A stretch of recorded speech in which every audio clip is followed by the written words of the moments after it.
আজ মন মর চল চল রে ভাই, ঝরে দুটি আখি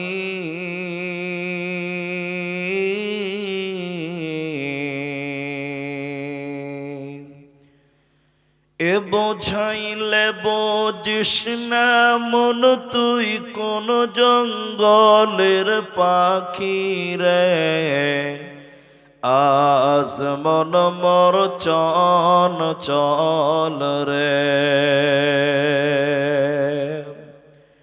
কাঁচা বাঁশের খাট পালঙ্ক শুকনো পাটের দড়ি, এ আত্মীয় স্বজনে মিলে রেখে আসবে আপন বাড়ি রে। আজ মন মর চন চল রে। কুলের পাতা গরম পানি গোসল করাবে, এ গোসল করাইয়া মন তোর কাফন পরাবে রে। আজ মন মর চন চল রে। কাফন পরাইয়া মন তোর খাটলে তুলিবে, এ খাটলে তুলিয়া মন তোর জানাজা পড়াবে রে। আজ মন মর চন চল রে। জানাজা পড়াইয়া মন তোর কবরে রাখিবে, এমন কিরণাকির ফেরেশতা তখনি আসিবে রে।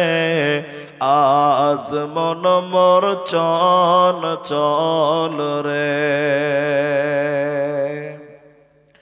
মুনকির ফেরেশতা তখনই জিগাবে,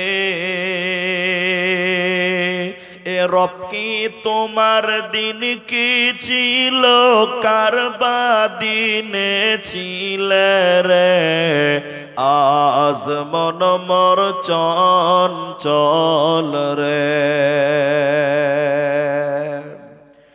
মাকান দিবে বেটা রে বেটা, এ মাকান দিবে বেটা রে বেটা। বোন কান্দিবে ভাই রে, এ ঘরের বিবি সেও কান্দিবে, আর তো কেহ নাই রে। আজ মন মর চন চল রে। আজ মন মর চন চল রে ভাই, ঝরে দুটি আখি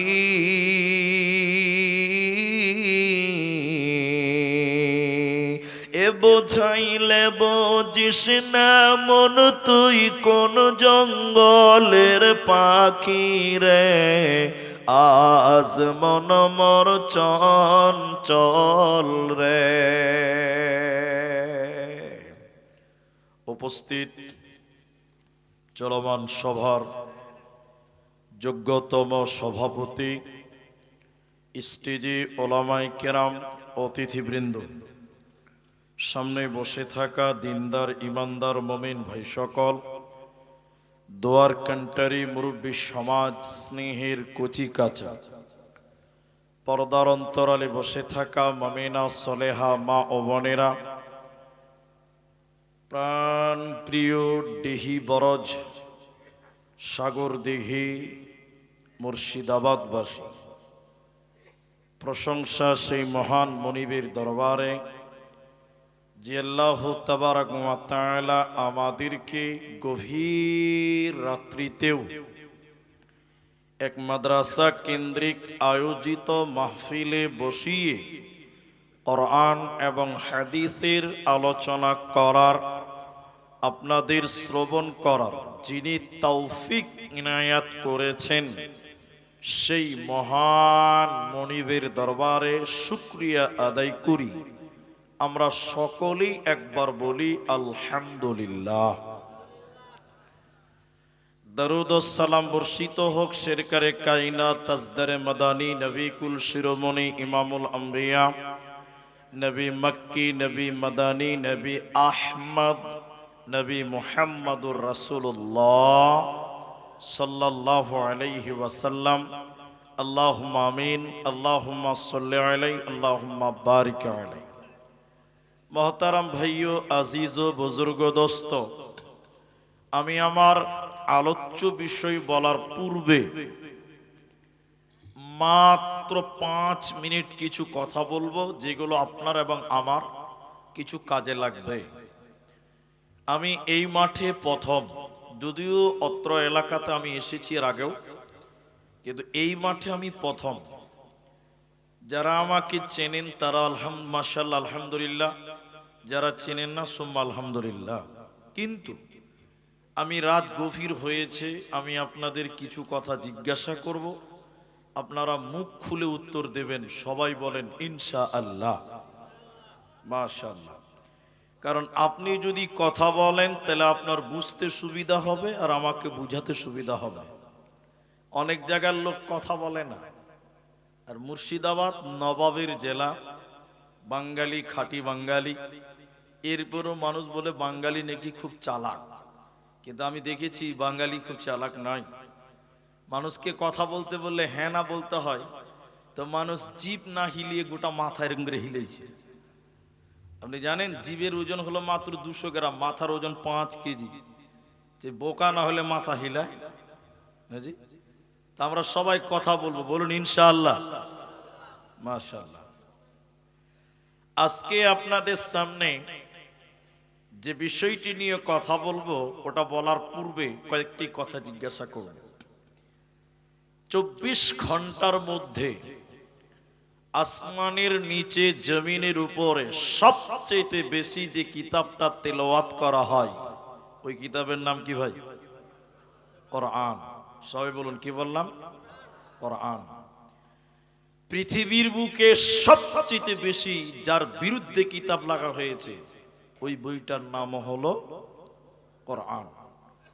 কোরআনের বিরুদ্ধে এত বই লেখা হয়েছে, পৃথিবীতে অন্য কোনো বইয়ের বিরুদ্ধে তত কিতাব লেখা হয়নি। এরপরও কোরআনকে দাবানো থামানো সম্ভব হয়নি। এর নাম কোরআন। আমি আপনাদের সামনে শুধুমাত্র কোরআন সম্পর্কে আজকে বক্তব্য রাখবো, অনলি কোরআন। অন্য কোনো দিকে যাব না, শুধুমাত্র কোরআন। 1.5 ঘন্টা হোক, 2 ঘন্টা হোক, 1 ঘন্টা হোক, কোরআনের উপরেই বলছি। আমাদের দেশেও বিভিন্ন ভাবে কোরআনের বিরুদ্ধে চক্রান্ত করছে কি করছে না বলেন? করছে। এই তো এই যুগ রাসূলুল্লাহ সাল্লাল্লাহু আলাইহি সাল্লামের জামানা থেকে এই কোরআনের বিরুদ্ধে লোক ছিল, আজও আছে, ভবিষ্যতেও কোরআনের বিরুদ্ধে লোক থাকবে। তো কিন্তু কোরআন এমন একটি কিতাব, মুসলমানদের জন্য আল্লাহর তরফ থেকে পাওয়া একটা নিয়ামত। কোরআন এমনই একটি কিতাব, মুসলিম নয় মানব জাতির জন্য আল্লাহর তরফ থেকে একটা নিয়ামত। অথচ আমরা মুসলিম, আমরা কোরআন পড়তেও জানি না, আমরা কোরআনের অস্তিত্ব জানি না, কোরআনের হিস্টোরি জানি না, কোরআনের ইতিহাস জানি না, কোরআনের গির্জা জানি না। অথচ মুসলিম হিসেবে আমাদের সর্বপ্রথম কোরআন জানা দরকার, আছে না নাই? সবাই বলুন, আছে না নাই? আছে। আপনি 10 মিনিট টাইম বসে থাকেন, একদম উঠবেন না। 10 মিনিট টাইম আমার দিকে দেখেন।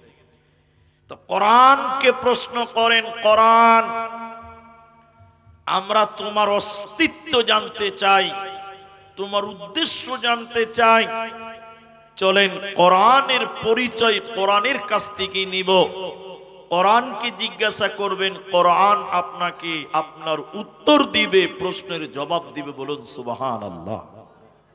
কোরআনকে প্রথম প্রশ্ন করেন, কোরআন তুমি কোন জায়গাতে এসেছিলে তুমি বলো। কোরআন আপনার জবাব দিবে। কোরআন বলছে বিসমিল্লাহির রহমানির রহিম লা উকসিমু বিহাযাল বালাদ। কোরআন বলছেন আমি দুইখানা শহর কেন্দ্রিক নাজিল হয়েছে। ওই দুইটি শহর বহরমপুর মালদা নয়, বহরমপুর কলকাতা নয়। ওই দুইটি শহর কোরআনে স্থান পেয়েছে। একটা মক্কা মুকাররমা, অপরটি মদিনা মুনাওয়ারা। কোরআনে যত সূরা আছে কোনটা মক্কাতে কোনটা মদিনাতে এসেছে। কোরআনকে দ্বিতীয় নম্বর প্রশ্ন করেন, কোরআন কোন জায়গা থেকে তুমি মক্কা মদিনায় এসেছিলে তুমি বলো। কোরআন বলছে বাল হুয়া কোরআনুম মাজিদ ফি লাউহিম মাহফুজ। আমি লাউহে মাহফুজ থেকে দীর্ঘ 23 বছর সময় পৃথিবীতে আমার আগমন হয়েছে, মক্কা মদিনায় আমার আগমন হয়েছে। তৃতীয় নম্বর প্রশ্ন করেন, কোরআন তুমি বলো তুমি কোন সময় তুমি এসেছিলে তুমি বলো, কোন টাইমে তুমি এসেছো তুমি বলো। কোরআন বলছে শাহরু রমাদানাল্লাযী উনজিলা ফীহিল কোরআন। কোরআন বলছে আমি রমজান মাসে এসেছি বান্দা, রমজান মাসে আমি এসেছি বান্দা। কোরআনকে জিজ্ঞাসা করেন, কোরআন রমজান মাসে তুমি কখন এসেছো বলো। দিনের বেলায় না রাত্রি বেলায়, সকাল বেলায় না বিকাল বেলা। কোরআন বলছে ইন্না আনজালনাহু ফি লাইলাতিল কদর। আমি রমজানের শেষের 10 বেজরের রাত্রিতে আমার আগমন। কোরআনকে পঞ্চম নম্বর জিজ্ঞাসা করেন, কোরআন তুমি রমজান মাসে রাত্রি বেলায় এসেছো মক্কা মদিনায় সেটাও বুঝলাম, তুমি কেন এসেছ, কি উদ্দেশ্য তোমার তুমি বলো। তোমার টার্গেট কি, তোমার গারজা কি, তোমার উদ্দেশ্য কি বলো। তুমি কেন কেন কেন কেন তুমি এলে বলো। কোরআন বলছে হুদাল লিন্নাস, আমি মানুষের হিদায়াতের জন্য এসেছি বান্দা। কোরআন বলছে হুদাল লিন্নাস, আমি মানুষকে রাস্তা দেখাবার জন্য, মানুষকে সিরাতে মুস্তাকিম দেওয়ার জন্য, আমি মানুষকে জান্নাতের পথে বানাবার জন্য পৃথিবীতে আমার আগমন হয়েছে মুসলমান। অতএব কোরআন পৃথিবীতে এসেছে কেন, হুদাল লিন্নাস, মানুষের জন্য হিদায়াত। 5টা প্রশ্নের উত্তর দিল কোরআন। একবার বলুন সুবহানাল্লাহ। এবার আপনাদেরকে জিজ্ঞাসা করছি, সবাই মুখ খোলেন এদিকে। কোরআন পৃথিবীতে এসেছে কেন আপনারা বলুন। কিসের জন্য? হিদায়াতের জন্য। কিন্তু এখানে একটু গন্ডগোল আছে। গন্ডগোল কোন জায়গায় বলুন তো? অনেক মুসলমান কোরআনটা হিদায়াতের কাজে ব্যবহার করে না, তাবিজের কাজে ব্যবহার করে। ঠিক বললাম না? হ্যাঁ না বলেন। তাবিজ ব্যবহার করে না মানুষেরা, কিন্তু কোরআন তাবিজের জন্য না হিদায়াতের জন্য। আর কিছু কিছু লোক আছে আপনাদের মতন সাধারণ মানুষ, কিচ্ছু বুঝে না, খালি মনে করে মুলবিদের তাবিজে খুব পাওয়ার মনে করে না। অনেক লোক আছে। এই যে এখন পশ্চিমবঙ্গে এই এক পরীক্ষা গেল আর একটা চলছে, মানে মাধ্যমিক গেল, উচ্চ মাধ্যমিক চলছে, পশ্চিমবঙ্গের কথা বলছি। তো একটা ছেলের কথা বলছি, আমাদের মতন মুলবির কাছে এসেছে। কেমন মুলবি?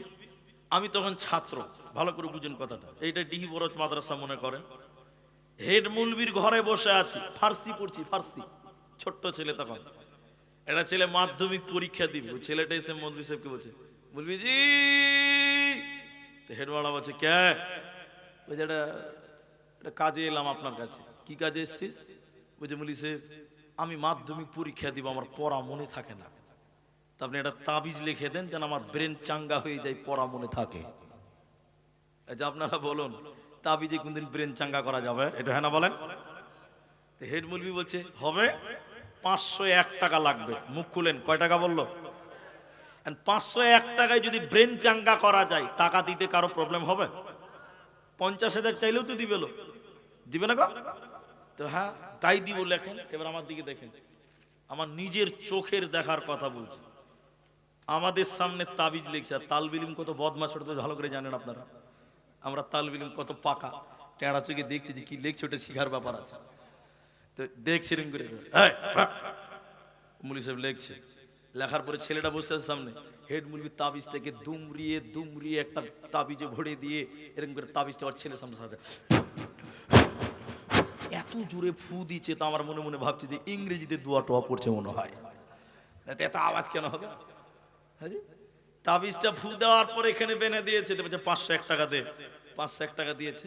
হেড মুলবি বলছে, এই আজ থেকে তুই রাত জেগে মন দিয়ে পড়াশোনা করবি, তোর পড়া মনে থাকবে। ও খাপা তাবিজ নিয়ে যে বাড়িতে রাত জেগে জেগে জেগে জেগে মন দিয়ে পড়েছে, মাধ্যমিকে ফার্স্ট ডিভিশনে পাস করেছে। এই খাপা গোটা এলাকাতে বলে বেড়াচ্ছে, আবে হেড মুলবির তাবিজের কি পাওয়ার, ফার্স্ট ডিভিশনে পাস। আচ্ছা আপনারা বলেন, ই কি তাবিজে পাস হলো না মেহনতে পাস হয়েছে? এরা বলে না তাবিজে হলো না মেহনতে হলো। তো এখন আপনাদের মতন কিছু রিংটাল মার্কা লোক আছে, বলছে আবে হেড মুলবির তাবিজের কি পাওয়ার, ফার্স্ট ডিভিশনে পাস। তো লোক মনে করছে আসলেই তো ও তো পড়তেই পারতো না, কিন্তু আসলে তাবিজে কিছু নেই, আছে তোমার মেহনতে। সবাই বলুন ঠিক কিনা, হ্যাঁ না বলেন? এখনো মাথা হিলেছে, গেরুম করে মাথা হিলেছে, এটা মুখ খুলে বলতে হবে। তাহলে কোরআন এসেছে কেন? হিদায়াতের জন্য। কোরআন পড়বেন তো হিদায়াত পাবেন। আল্লাহ তাবারাক ওয়া তাআলা সূরা আনফালের 2 নম্বর আয়াতের মাঝখানে বলেন, শুধু হিদায়াত নয়, ওয়া ইযা তুলিয়াত আলাইহিম আয়াতুহু যাদাতুহুম ঈমানা। যখন তোরা ঈমানের সঙ্গে কোরআন তেলাওয়াত করবে, যখন তোমরা কোরআন তেলাওয়াত করবে, তখন তোমাদের ঈমান বাড়বে, তোমাদের ঈমান বাড়বে। বিশ্ব নবী বলেছেন তিরমিজির বর্ণনায়,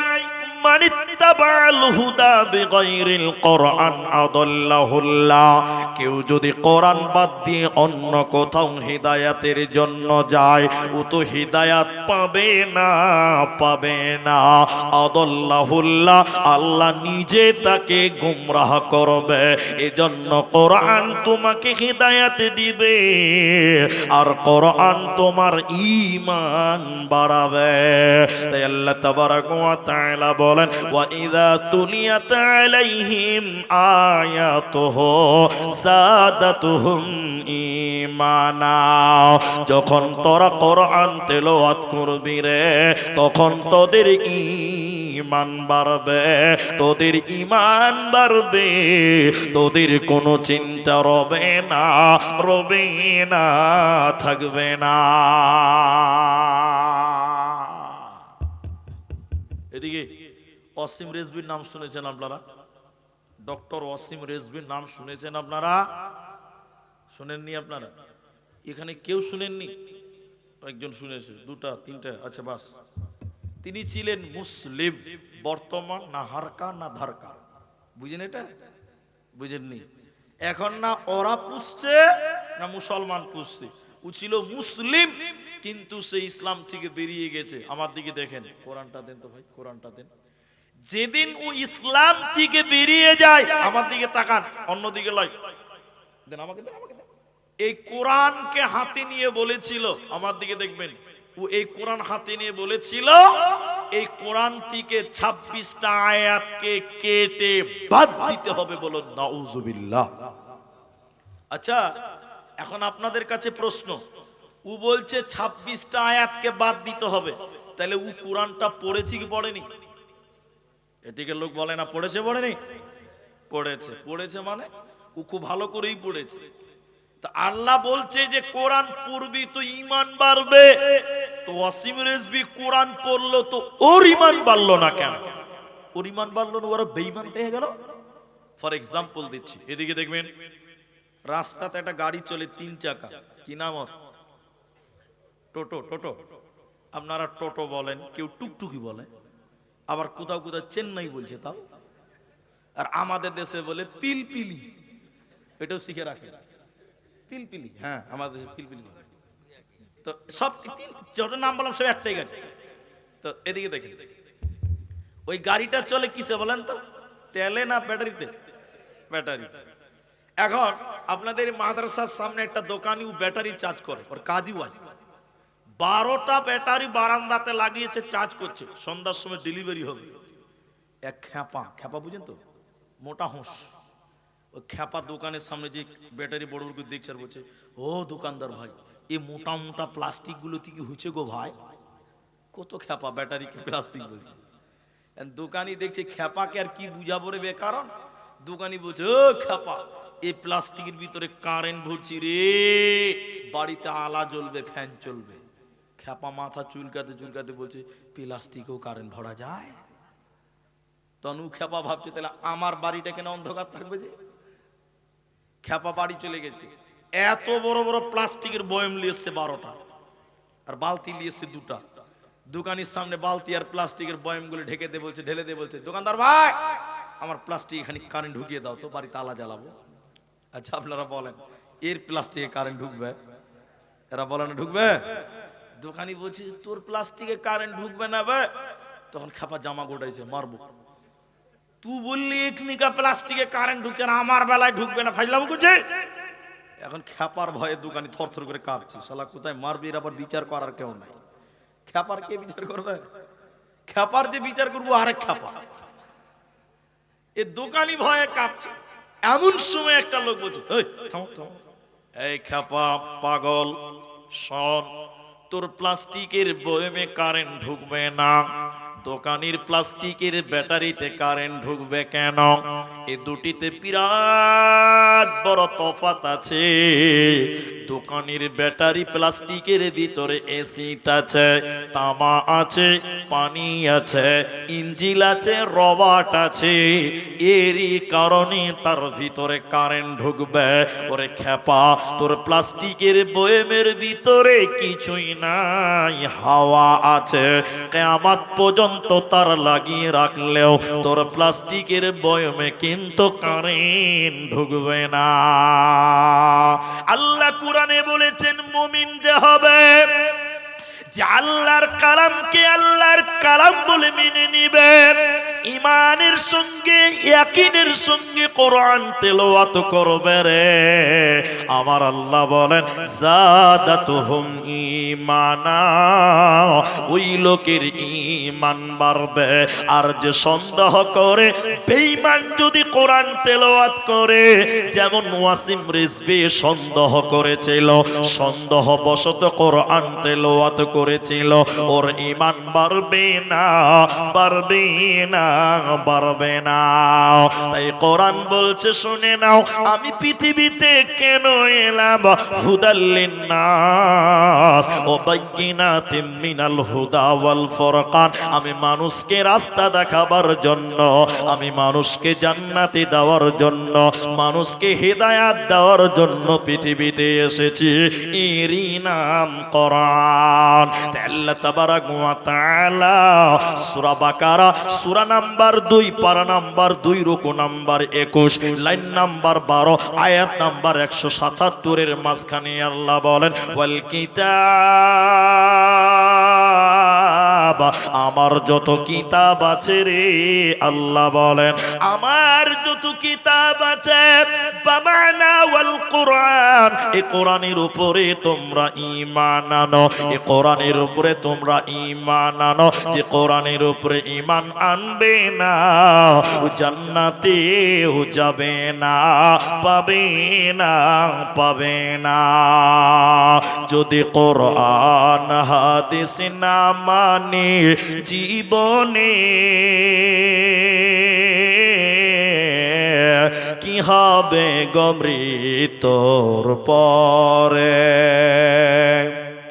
চার মাযহাবকে ফরজ জেনেছি, এক মাযহাবের আমল করেছি।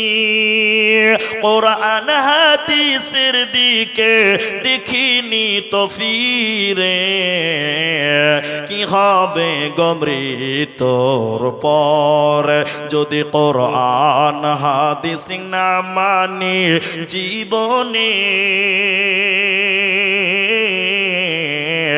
কি হবে গো মতের পরে, কি হবে গো মৃত্যুর পরে। আল্লাহ বলেন এই কিতাবের উপরে তোমরা ঈমান আনো। সবাই বলেন, কেউ বাদ যাবেন না। আচ্ছা বলেন তো এই কিতাবে কোনো ভুল আছে? পেছনের লোক বলেন ভুল আছে? নেই। এর নাম কোরআন। এদিকে দেখেন, আমার দিকে খুব নজর রাখেন। এই কোরআনের উপর ঈমান আনবো কেন? কেন কেন? তার কারণ হলো মক্কার মুশরিকেরা এই কোরআনকে বিশ্বাস করত না। এদিকে দেখেন, মক্কার মুশরিকেরা বলেছিল এটা আল্লাহর নয়, এটা মুহাম্মাদুর রাসূলুল্লাহ সাল্লাল্লাহু আলাইহি সাল্লাম বাড়িতে বসে বসে বানিয়েছে। আচ্ছা আপনারা বলুন তো এই কালামটা কার? সবাই জুড়ে বলুন কার? আল্লাহ। কিন্তু মুশরিকরা বলতো এটা মুহাম্মদ বানিয়েছে। বলুন নাউজুবিল্লাহ। এই জন্য এদিকে দেখেন, এই জন্য নবীকে মুশরিকেরা কাফেররা বলেছিল কবি কবি কবি। কবি কেন বলেছিল? কারণ কোরআনের এত সুন্দর মিল কবি ছাড়া কেউ মিলাতে পারবে না। আপনারা কার নাম শুনেছেন? কবি নজরুলের নাম শুনেছেন, কবি রবীন্দ্রনাথের নাম শুনেছেন, ধীরেন্দ্রনাথের নাম শুনেছেন। ইনাদেরকে কবি বলে। আর কবিতা কাকে বলে? হ্যাঁ, কবিতা কাকে বলে? আতা গাছে তোতা পাখি ডালিম গাছে, ভালোই জানে এরা। এটাকে বলে কবিতা। আর কবি কাদেরকে বলে? নজরুল, রবীন্দ্রনাথ, ধীরেন্দ্রনাথ, আরো আরো আরো ইত্যাদি ইত্যাদি। তো নবীকে কবি বললেন কেন? এদিকে লক্ষ্য করেন, নবীকে কবি বলার অনেক কারণ, তার মধ্যে তিনটা কারণ, একটা দুটা বলবো। এদিকে দেখেন, আমার সঙ্গে বলবেন, আমার সঙ্গে বিসমিল্লাহির রহমানির রহিম। শুনে এদিকে দেখেন, ইন্না আ'তাইনাকাল কাউসার। শেষের অক্ষরটা কি আছে? অক্ষরটা কি আছে? র র র। শেষের অক্ষরটা কি বললাম? র। দ্বিতীয় নম্বর আয়াত শুনেন, ফসল্লি লিরাব্বিকা ওয়ানহার। শেষের অক্ষরটা কি আছে? র। তিন নম্বর আয়াত শুনেন, ইন্না শানিআকা হুয়াল আবতার। শেষে কি আছে? তো সুবহানাল্লাহ বলবেন না? এত সুন্দর মিল। আমি কোরআনের হাফেজ নয়, এরপরেও আপনাকে কবিতা শোনাবো। বিসমিল্লাহির রহমানির রহিম। ওয়াশ-শামসি ওয়া দুহাহা ওয়াল কমারি ইযা তালাহা ওয়ান নাহারি ইযা জাল্লাহা ওয়াল লাইলি ইযা ইয়াগশাহা ওয়াস সামাই ওয়া মা বানাহা ওয়াল আরদি ওয়া মা তাহাহা ওয়া নাফসি ওয়া মা সাওয়াহা ফাআলহামাহা ফুজুরাহা ওয়া তাকওয়াহা। বলুন সুবহানাল্লাহ। সবশেষে মক্কার মুশরিকেরা তার কারণে বলেছিল মুহাম্মদ কবি হয়ে গেছে, কবি না হলে এত সুন্দর মিলাতে পারত না। মক্কার মুশরিকেরা বলেছিল এটা আল্লাহর কালাম নয়, এটা নবী মুহাম্মদ বাড়িতে বসে বসে বানিয়েছে। আল্লাহ তাবারাক ওয়া তাআলা মুশরিকদের চ্যালেঞ্জ দিয়ে জবাব চেয়েছে। আল্লাহ কোরআনে চ্যালেঞ্জ দিয়ে বললেন, মুশরিকেরা, হে কাফেরেরা, তোমরা যদি বলো এই কোরআনটা নবী বানিয়েছে, আমি আল্লাহ তোমাদেরকে বলি শুনে নাও, তোমরাও মানুষ নবীও মানুষ, তোমরাও মানুষ নবীও মানুষ। যদি তোমরা বলো নবী মানুষে কোরআন বানিয়েছে, তাহলে আমি আল্লাহ বলি তোমরা মানুষ, তোমরা কেন এই কোরআনের মতন একটা কিতাব বানাতে পারো না? ওয়া ইন কুনতুম ফি রাইবিম মিম্মা নাযালনা আলা আবদিনা ফাতু বিসূরাতিম মিন মিথলিহি ওয়াদউ শুহাদা। আল্লাহ তাদেরকে চ্যালেঞ্জ দিয়ে বললেন, শোনো, তোমরাও এই কোরআনের মতন একটা কিতাব বানিয়ে দেখাও। হবে না 30 পারা বানাতে হবে না, একটা সূরা বানাতে হবে না, একটা আয়াত তোমরা বানিয়ে দেখাও। ইন কুনতুম সাদিকিন। পৃথিবীর কেউ কোরআন বানাতে পারেনি, ভবিষ্যতেও কেউ পারবে না, এরই নাম কোরআন। আল্লাহ তাবারাক ওয়া তাআলা বলেন, ওয়াল কিতাব, আমার যত কিতাব আছে রে, তার মধ্যে একটার নাম কোরআন। এই কোরআনের উপরে তোমাদের ঈমান রাখতে হবে। কোরআনকে বিশ্বাস করো, কোরআনকে অস্বীকার করা যাবে না। এখন দুটি কথা বলবো, খুব গুরুত্বপূর্ণ। এই এই ভালো করে, এই ছেলে, এই ও চুপ চুপ, ঠিক আছে যাও। ওই লেগে তো ভাবছি এরকম কেন হয়েছে জি, ওই খ্যাপার গল্পই তো চলছিল না জি ভাই। হ্যাঁ, যেখানে যেরকম রোড যেমন গাড়ি তেমন চলবে। এদিকে দেখেন, আপনারা সবাই জানেন যে আব্দুর রহমান আসামের লোক, আর এটা হয়তো সবাই জানেন যে আমাদের আসামে এনআরসি হয়ে গেছে। এটা শুনেছেন না? নাই শুনেননি মনে হয় দিকার লোক। হ্যাঁ, তো আমি এইখানে কোরআনের বক্তব্য, এনআরসি ঢুকলো কেন, এটা কারণ আছে। আমি কোনোদিন পলিটিক্স করি না, রাজনীতি করি না, দরকার নাই। মুলবিরা মুলবিদের মতন থাকুক, নাকি বলছেন ভাই? এদিকে দেখেন, বর্তমান পশ্চিমবঙ্গেও কিছু নেতা আছে, আমি নাম বলবো না, আপনারা চিনতে পেরে যাবেন। নাম বলা খুব মুশকিল, এই নাম বলা যাবে না, আপনারা চিনতে পারলেই হলো। সে বলছে পশ্চিম বাংলায় এনআরসি করব আর মুসলমানগুলোকে বাংলাদেশ পার করব। কি বলছে না গো? এদিকে মনে হয় বলে না, না? ও এত বড় নেতা, গরুর দুধে সোনা তৈরি করতে পারে। চিনতে পেরেছেন তো আপনারা? এরা মনে হয় চিনতে পারে। মাশাআল্লাহ মাশাআল্লাহ। হ্যাঁ হ্যাঁ, চুপচাপ থাকুন তো। আচ্ছা, আমি যেটা বলতেছি সেটা বুঝেন। যারা বলছে মুসলমানকে বাংলাদেশ পার করব, আমি বলতে চাই আসামেও তো এনআরসি করেছো, তোমরাই তো করেছো। আসামের মুসলমানকে বাংলাদেশে পার করতে পেরেছে? সবাই বলুন। আচ্ছা, আপনারা উত্তর দেন আমার সঙ্গে, তাহলে হবে। কত লোক বাদ গেছে আসামে জানেন এটা আপনারা? জানেন না কিছু? কত লোক? 19 লক্ষ। কত লোক বাদ গেছে বললাম? এরা বলে না কত লক্ষ? 19 লক্ষ লোক দেশের নাগরিকত্ব পায়নি।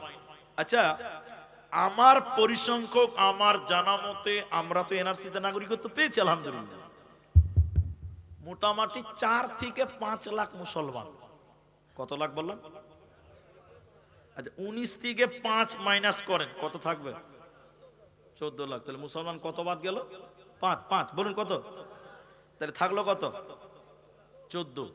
আচ্ছা, ইহুদি খ্রিস্টান অন্য অন্য জাতি আমি 2 লাখ বাদ দিলাম। 14 থেকে 2 মাইনাস করেন, কত হবে? 12। মুসলমান বাদ গেছে, মুসলমান বাদ গেছে মাত্র 5 লাখ, আর ওরা গেছে 12 লক্ষ। বলুন নারায়ে তাকবীর। কি বলছেন? এই আমাদেরকে বলছে মুসলমান তারবো, আমরা মুসলমান মাত্র 5 লাখ। সবই তোরা মামুর বাড়ি, ঠিক কিনা জোরে বলে? আমাদের কাছে কাগজ আছে না নাই? এবার তাকবীর দেন, নারায়ে তাকবীর। এখানে কেন কথাগুলো বলছি এবার শুনেন। এদের ভাইরা ভাই, তারা কারা? ইংরেজেরা। কারা বললাম? ইংরেজেরা।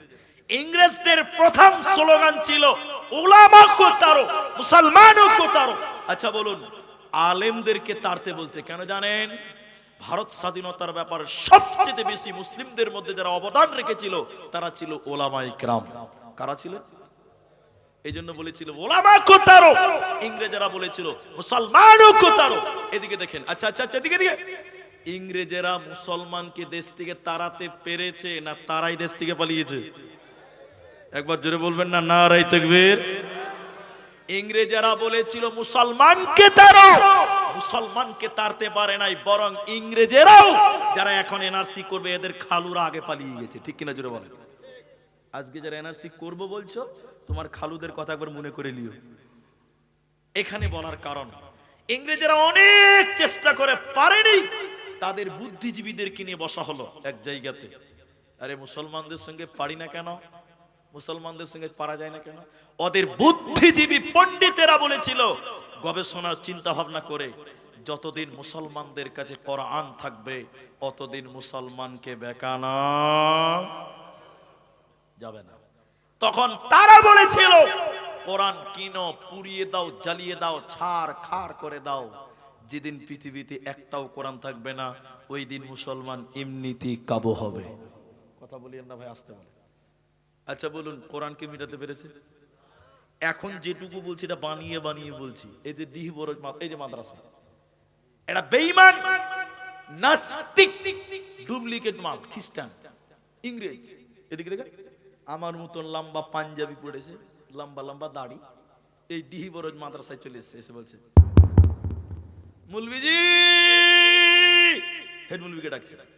হেড মুলবি বলছে কে রে, গাধার মতন চিল্লাইছি। তো বলছে মুলি সাহেব আপনাদের মাদ্রাসায় কোরআন আছে?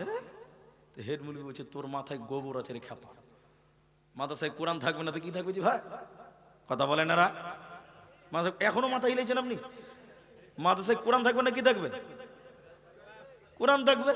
হ্যাঁ জি, ও বলছে মুলি সাহেব আপনাদের মাদ্রাসায় কোরআন আছে? তো হেড মুলবি বলছে তোর মাথায় গোবর আছে রে খাপা। আচ্ছা, কোরআনের জায়গাতে কোরআন থাকবে না?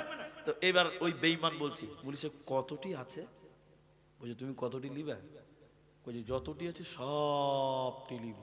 তখন কোরআন বিরুদ্ধে আন্দোলন চলছে, তখনই হেড মুলবি বুঝে নিয়েছে ডালমে কুচ কালা হ্যায়। হেড মুলবি, মুলবি মানুষ, এইটুকু বানিয়ে বুঝি ডিহি বরজের কথা। হেড মাওলানা তিনটা ছেলেকে ডেকেছে, করে আব্দুর রহমান, করে জি মুলি সাহেব, আব্দুল সত্তার, করে জি মাওলানা, জি আব্দুর রহিম, জি মাওলানা, দেখতো কোরআন নিতে এসছে, দামি দামি লোক কোরআন নেওয়ার জন্য এসছে। আরে বাবা তোরা তো গোটা গোটা কোরআন মুখস্থ করেছিস, হাফেজরা কোরআন মুখস্থ করে করে না করে? এবার হেড মাওলানা বলছে আরে আব্দুর রহমান, আব্দুর রহিম রে, করে সত্তার, একলাই তো শোনাতে পারবি কিন্তু ক্লান্ত তো লাগবে। এই আব্দুর রহমান তুই 1 থেকে 10 পারা শোনা, আব্দুর রহিম তুই 11 থেকে 20 পারা শোনা, আব্দুল সত্তার এই 21 থেকে 30 পারা শোনা। তিনটা ছেলে যখন বেঈমানের সামনে বসেছে, বিসমিল্লাহ থেকে শুরু করে যখন মিনাল জিন্নাতি ওয়ান নাস বলেছে, ওই বেঈমান দাঁড়িয়ে সঙ্গে সঙ্গে আলেমকে জড়িয়ে নিয়ে বলছে কালেমা দেন, ঈমান এনে বললেন আল্লাহর কসম করে বলছি আমাদের আলোচনা হয়েছিল কোরআন কিনো, পড়িয়ে দাও, জ্বালিয়ে দাও। যেদিন মুসলমানের কাছে কোরআন থাকবে না সেদিন মুসলমান এমনিতে কাবু হয়ে যাবে। কিন্তু আমি আল্লাহর কসম করে বলছি মুসলমানদের থেকে কোরআনকে আলাদা করা সম্ভব হবে না। তার কারণ হলো মুসলমানেরা কোরআনকে তার আত্মাতে জায়গা দিয়েছে। এই কোরআনকে পড়িয়ে যদি ছারখার করে দাও কোনো প্রবলেম হবে না, মুহূর্তে নতুন কোরআন চেপে যাবে। কারণ পৃথিবীর বুকে লক্ষ লক্ষ কোটি কোটি বিলিয়ন মিলিয়ন কোরআনের হাফেজ আছে, অতএব কোরআনকে মেটানো সম্ভব হবে না। তাই আল্লাহ তাবারাক ওয়া তাআলা বলেন ইন্না নাহনু নাযালনা যিকরা ওয়া ইন্না লাহু লাহাফিযুন। আমি আল্লাহ এই কোরআনকে নাজিল করেছি বান্দা, আল্লাহ বলেন আমি জিকিরকে নাজিল করেছি বান্দা, এই জিকিরের হিফাজতের দায়িত্ব স্বয়ং আমি আল্লাহ নিয়েছি বান্দা। কোরআনকে মিটানো সম্ভব হবে না, হবে না, হবে না। একজন আরবিক বিদ্বান এই রকম কোরআন মানুষকে দেখিয়েছিল, এই রকম কোরআন মানুষকে দেখিয়েছিলেন। একজন আরবিক বিদ্বান এই রকম কোরআনকে দেখানোর পর কোরআনটা বন্ধ করে বলেছিল, বলো বলো বলো তোমরা কোরআনটা কেমন দেখলে? সবাই বলেছিল সাদা কাগজে কালো কালিতে লেখা আছে। তিনি রাগান্বিত হয়ে বলেন, বন্ধুরে এই কোরআনটা এই চক্ষু দিয়ে দেখলে হবে না, কোরআনটা ইমানের চক্ষু দিয়ে দেখো। এই কোরআনটা এই চক্ষু দিয়ে দেখলে হবে না, ইমানের চক্ষু দিয়ে কোরআনটা দেখো। এই কোরআনটা কোনো কাগজে নয়, এই কোরআনটা কোনো কালিতে নয়, বরং এই কোরআনটা শহীদের রক্তের বিনিময়ে এসেছে। এই কোরআনের জন্য কত মা বিধবা হয়েছে, এই কোরআনের জন্য কত বাচ্চা এতিম হয়েছে, কত বোন তার ভাইকে হারিয়েছে। অতএব কোরআনটা বহু জানের বিনিময়ে এসেছে, এই কোরআনকে মিটানো সম্ভব হবে না, হবে না, হবে না। আল্লাহ বলেন ওয়াল কিতাব, আমার কোরআনের উপরে, এই কিতাবের উপরে তোমাদের ঈমান রাখতে হবে। তিনটা কথা, কোরআন পড়লে নেকি, শুনলে নেকি, মানলে নেকি। কটা বললাম? আরো বলি, কোরআনের পেছনে টাকা দিলে নেকি, কোরআনের পেছনে সময় দিলেও নেকি হয়। বলুন সুবহানাল্লাহ। এবার এদিকে দেখেন, হাদিস বলবো একটি আর আয়াত বলবো একটি। এদিকে দেখেন আগে, পৃথিবীতে বিভিন্ন কিতাব আপনি খুঁজবেন, আমার দিকে দেখবেন, কিতাবটা খুলবেন দেখবেন, এদিকে দেখেন, এদিকে দেখেন, কিতাবের উপরে কিতাবের নাম লেখা থাকে, একটু হ্যাঁ না বলবেন। নিচে দেখবেন লেখকের নাম থাকে, থাকে না? পাতা উল্টিয়ে দিবেন, আবার লেখা থাকবে কিতাবের নাম, লেখকের নাম, সহযোগিতা করেছে তার নাম। এদিকে লেখা থাকবে কোথায় ছাপা হয়েছে, প্রথম প্রকাশ কত সালে, কত টাকার দাম। এগুলো থাকে কি না? পাতা উল্টিয়ে দিবেন, দেখবেন লেখা থাকবে সূচিপত্র। সূচিপত্র বুঝেন আশা করি? হ্যাঁ, বাস। এরপরে থাকবে ভূমিকা। ভূমিকা বুঝেন তো?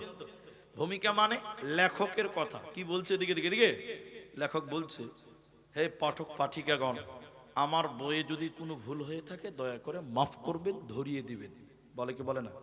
বলে। আমার বইয়ের কোনো ভাষাতে দুঃখ পেলে, কষ্ট পেলে দয়া করে মাফ করবেন, ক্ষমা করবেন। বলে কি বলে না? টোটাল বইয়ের শুরুতেই ভূমিকাতে লিখেছে ক্ষমা, ক্ষমা, ক্ষমা, ভুল, ভুল, ভুল।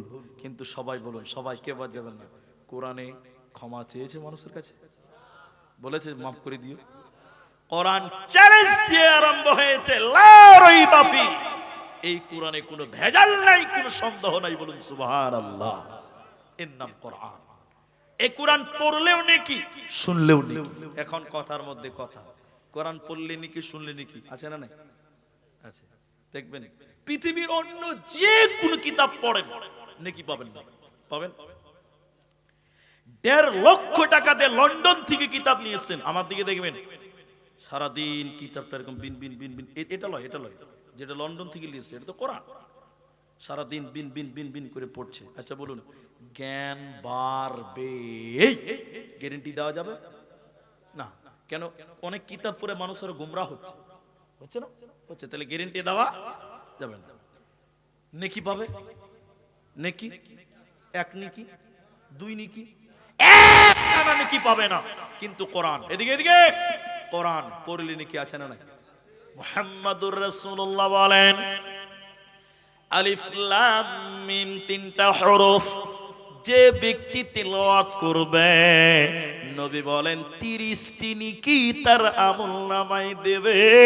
আল্লাহ 30টি নেকি তার আমলনামায় দিবে। তাহলে কোরআনের প্রতিটি অক্ষরে অক্ষরে 10টা 10টা করে নেকি পাওয়া যায়। বলুন সুবহানাল্লাহ। পৃথিবীতে অন্য কোনো কিতাবে নেকি পাবেন না, কোনো কিতাবে না, কোরআনে নেকি পাওয়া যায়। এখন আরেকটা কথা, জরুরি কথা, এটা পার্শ্বে আছে লালগোলা আর এপারে হচ্ছে সাগরদিঘি। এদিকে দেখেন, আপনাদের পশ্চিমবঙ্গে একটা জেলা বর্ধমান, বর্ধমান। আমি একটা জালসায় গেছিলাম, মাদ্রাসার নামটা বলেই দিই, লুকাচুরি কিছু নাই, খড়দত্ত পাড়া, পূর্ব বর্ধমান জেলা। ওটা আপনাদের যে বিরাট জালসা, এই যে মাজমা করেছেন, ওই জালসা এরকমই বড়, আর লাইটিং যে আল্লাহ কত করেছিল, কালারিং লাইট। আমার দিকে দেখেন, গল্পটা একটা কারণে বলছি। জালসার গেটের সামনে বড় বড় করে লেখা আছে 786। 786 আজকাল মুসলমানরা গাড়িতেও লেখে, আপনার দিকে লেখে না মনে হয়? মুসলমানদের বাড়ির গেটে 786 আছে, কি বলছেন নাই? মসজিদের গেটেও 786 লেখা আছে। এরকম মসজিদ পৃথিবীতে আছে, আছে না নাই? আমি জালসাতে উঠে বলেছিলাম, এই আপনারা 786 লিখেছেন কেন, এর মানে বলেন। তো একটা লোক ওই ওই উনার মতন লাস্টে থেকে বলছে, বক্তা সাহেব আপনি এটাও জানেন না? মানে এক কথাতে গোষ্ঠী মেরে দেয়। বললেন এটাও জানেন না? তা আমি বলছি জানি না বলেই তো বললাম। বলেন, এই শুনেন, বলছি কি জানেন? 786 মানে হলো বিসমিল্লাহির রহমানির রহিম। কত সহজ, শুনেছেন কি শুনেননি বলেন আপনারা?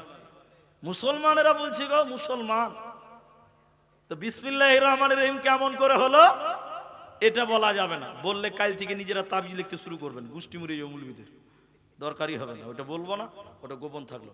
786, আচ্ছা আপনারা বলেন সবাই, 786 কোনোদিন বিসমিল্লাহ হবে? আচ্ছা সহজ বাংলায় বলি, আজকে এই ডিহিবরজ গ্রামে গরু জবাই হয়েছে, ভাই হয়েছে না? গরু জবাই করার দোয়া কি কে বলবে? বিসমিল্লাহ আল্লাহু আকবার। এখন কোন কসাই যদি বলে বিসমিল্লাহ বলবো না, 786 আল্লাহু আকবার, বিহাই খেয়ালা 786 বরকত আছে, তবে তোর গুষ্টি মারিবে।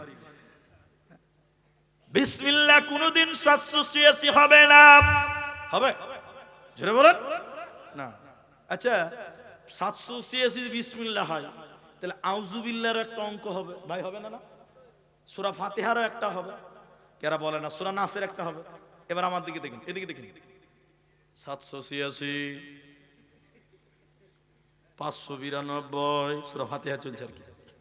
সূরা নাস হলো 3071, 220 220 নামাজ হবে। ফেরেশতা যে কোথায় মারবে দেখাতে পারবেন না। হ্যাঁ, কোরআনে সূরা তওবাতে বিসমিল্লাহ নাই, কিন্তু কোরআনের আরেক জায়গাতে আরেক সূরাতে ডবল বিসমিল্লাহ আছে। তাহলে কোরআন সূরা বিসমিল্লাহ হলো কোরআন। কোরআন পড়লে নেকি হবে, প্রতিটা অক্ষরে অক্ষরে নেকি পাওয়া যাবে। নবী বললেন শুনে নাও, কিয়ামতের দিনে দুই জনের সুপারিশ আল্লাহ কবুল করবেন। দুইটি বিষয়ের সুপারিশ আল্লাহ মঞ্জুর করবেন।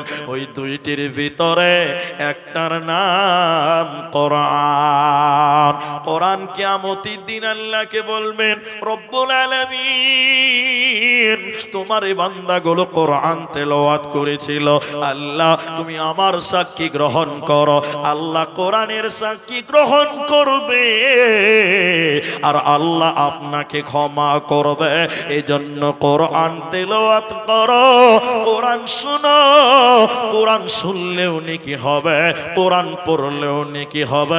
এই কোরআন তোমাকে কামিয়াব বানিয়ে দেবে, তোমার কোনো চিন্তা রবে না, রবে না, রবে না। লজ্জা করবেন না, একটা জিনিস আপনাকে দেখাতে চাইছি।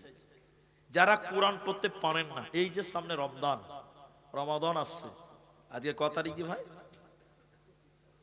25 আর আছে 26 চলছে। এদিকে দেখেন, 27 28, আল্লাহ চাইলে 28 তারিখে তারাবি হয়ে যেতেও পারে, নাইলে 1 তারিখে তো তারাবি কোনো মাপই হবে না, কারণ শাবান মাস আর ওদিকে মাস 30 গুনতে হবে। তাহলে হয় 28 তারিখে তারাবি, নাহলে 1 তারিখে তারাবি হবেই। এখন যারা কোরআন তেলাওয়াত করতে পারেন না, তাদেরকে একটা কথা বলবো, কোরআন কিছুই জানেন না। অনেক মানুষ আছে না কোরআন পড়তে পারে না, নাই? আচ্ছা কি করবেন? নবী বললেন, কেউ যদি সূরা ইখলাস বিসমিল্লাহির রহমানির রহিম, সকলে একবার মহব্বতে বলেন, কুল হুয়াল্লাহু আহাদ আল্লাহুস সামাদ লাম ইয়ালিদ ওয়া লাম ইউলাদ ওয়া লাম ইয়াকুল লাহু, বলুন, কুফুয়ান আহাদ। নবী বলেছেন, শোনো, কোরআন পড়তে পারো না, কেউ যদি 3 বার সূরা ইখলাস পাঠ করে, পুরো কোরআন খতম করলে যে নেকি হয়, এই নেকি তার আমল নামাই আল্লাহ দিবে। বলুন সুবহানাল্লাহ। এই জন্য কোরআন এমনই একটা কিতাব, আল্লাহ কোরআনে বলেছেন আকিমিস সালাতা লিদুলুকিশ শামসি ইলা ওয়াসাকিল লাইল ওয়া কুরআনাল ফাজর ইন্না কুরআনাল ফাজরি কানাত মাশহুদা। যারা পাঞ্জেগানা নামাজ পড়বে আর সকাল সন্ধ্যা কোরআন তেলাওয়াত করবে, আল্লাহ বলেন কানাত মাশহুদা, কিয়ামতের দিন এই কোরআন তার জন্য সাক্ষী দেবে। ওই লোকের কোনো চিন্তা রবে না যার ব্যাপারে স্বয়ং কোরআন সাক্ষী দেয়। কোরআন পড়বো, কোরআন শুনবো, বলুন ইনশাআল্লাহ। এবার লজ্জা করবেন না, একটু হাত তুলতে হবে ভাই। কারা কারা কোরআন পড়তে পারেন হাত তোলেন, পড়তে পারেন যারা,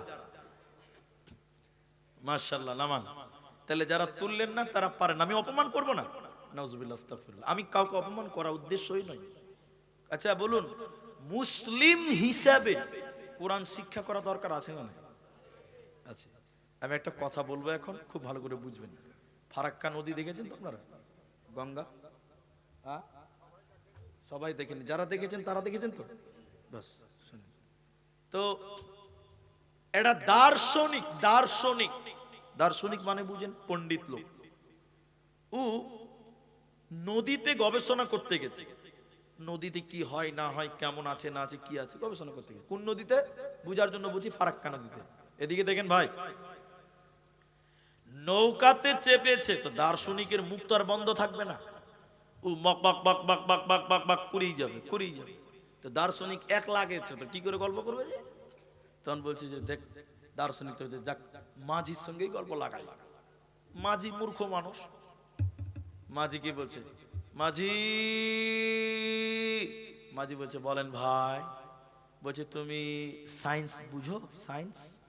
আচ্ছা আপনারা এতটি লোক আছেন, আপনাদের এখানে নদী আছে, ঘাট আছে, আচ্ছা মাঝি কোনদিন সায়েন্স বুঝতে পারবে? এরা না বলে না। তেন মাঝি গাল চুলকাতে চুলকাতে কি খাই না পড়ে যে ভাই।